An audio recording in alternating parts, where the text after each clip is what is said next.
হে কৃষ্ণ ভগবান, তুমি জ্ঞানের কথা বলছো, কখনো জ্ঞানের প্রশংসা করছো, কখনো কর্মের প্রশংসা করছো। যদি কর্ম অপেক্ষা জ্ঞানটা শ্রেয় হয়, তাহলে তুমি আমাকে যুদ্ধের মতো এত বড় হিংসাত্মক কর্মে কেন আমাকে অনুপ্রেরণা যোগাচ্ছ?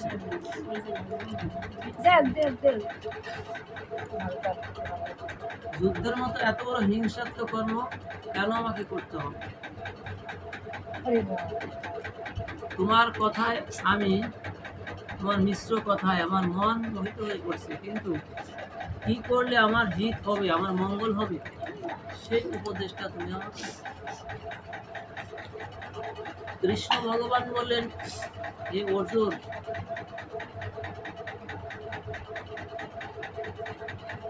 কর্মীরা কর্মের দ্বারাই, জ্ঞানীরা জ্ঞানের দ্বারাই ভগবানকে লাভ করে। ন কর্মণারম্ভ নৈষ্কর্ম পুরুষস্মৃতে ন স সন্ন্যাসতি কোন সিদ্ধিং সমতি গচ্ছতি। কর্ম না করিয়া কেহ কর্মের বন্ধন হতে মুক্ত হতে পারে না। কর্ম ত্যাগ করলেই যোগী হওয়া যায় না। কর্মেন্দ্রিয় সংযম জবাস্তে মনুষ্য শরণ বিমূঢ়তা মিথ্যাচর সহস্র।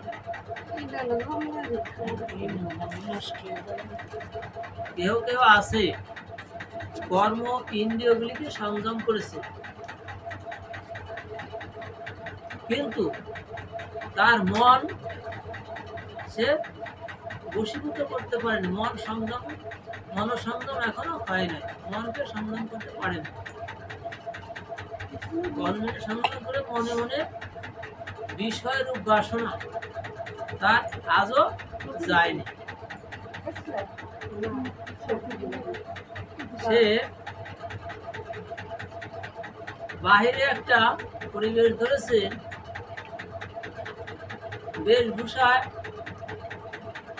বসন ভূষণ সব সাধু, কিন্তু তার ভিতরের যে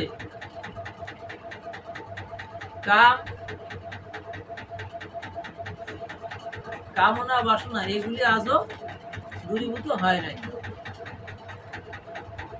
জীবের যতক্ষণ পর্যন্ত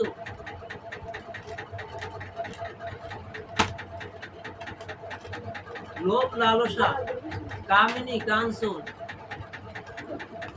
এর প্রতি যতক্ষণ আসক্তিটা না যায়,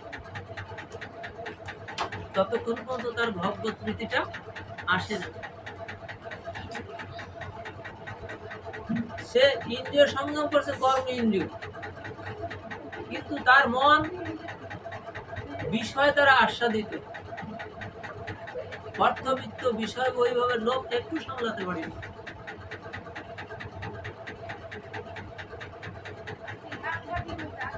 অর্থাৎ কামিনী আর কাঞ্চন, তাহলে কাঞ্চন হলো অর্থবিত্ত, টাকা পয়সা এগুলি, এর প্রতি লোভ একটু সংবরণ করতে পারেনি। তার মন সবসময় বিষয় চিন্তা করে।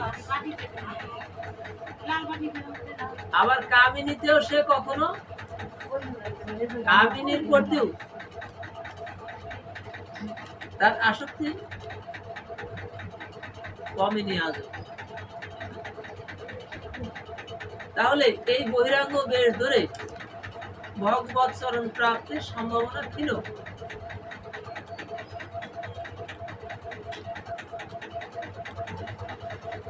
দু চারটি শাস্ত্র কথা অধ্যয়ন করে মানুষকে ভুলিয়ে ভালিয়ে তত্ত্ব কথা বলে লোক ঠকানো, এটা হলো আত্মপ্রতারণা।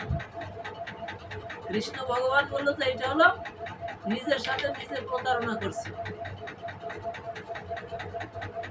এ মর্কট বৈরাগ্য কয়েকে, অর্থাৎ সে গেরুয়া বসন করেছে, সন্ন্যাসী বেশ ধরেছে, সবকিছু ঠিক আছে, কিন্তু ভিতর থেকে এই বাসনাগুলি আজও তার যায় নাই। শ্রীমৎ মহাপ্রভু বলছে এইটাকে হলো মর্কট বৈরাগ্য। মর্কট শব্দের অর্থ বানর। বানরের বলবে একরকম, করবে আর একরকম। সন্ন্যাসীর বেশ ধরে তো এগুলি করা যায় না, যায় নাকি? কৃষ্ণ ভগবান বললো যে এটা হলো আত্মপ্রতারক এবং ভণ্ড।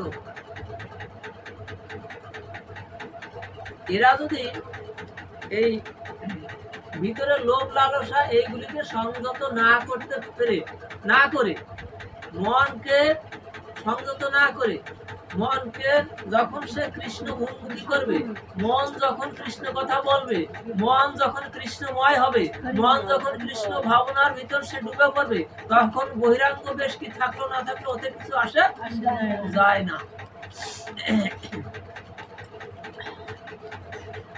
কৃষ্ণ ভগবান বলল, যারা এই ধরনের প্রতারণা করছে, আমি কৃষ্ণ ভগবান, আমি অন্তর্যামী রূপে সবকিছু আমি জানি। আমি এই ভণ্ডদের ভিতর থেকে কি করি, ওদের ভিতর যে জ্ঞান ছিল ওই জ্ঞানগুলি অপসারণ করে দিই, সরাই দিই ভিতর থেকে।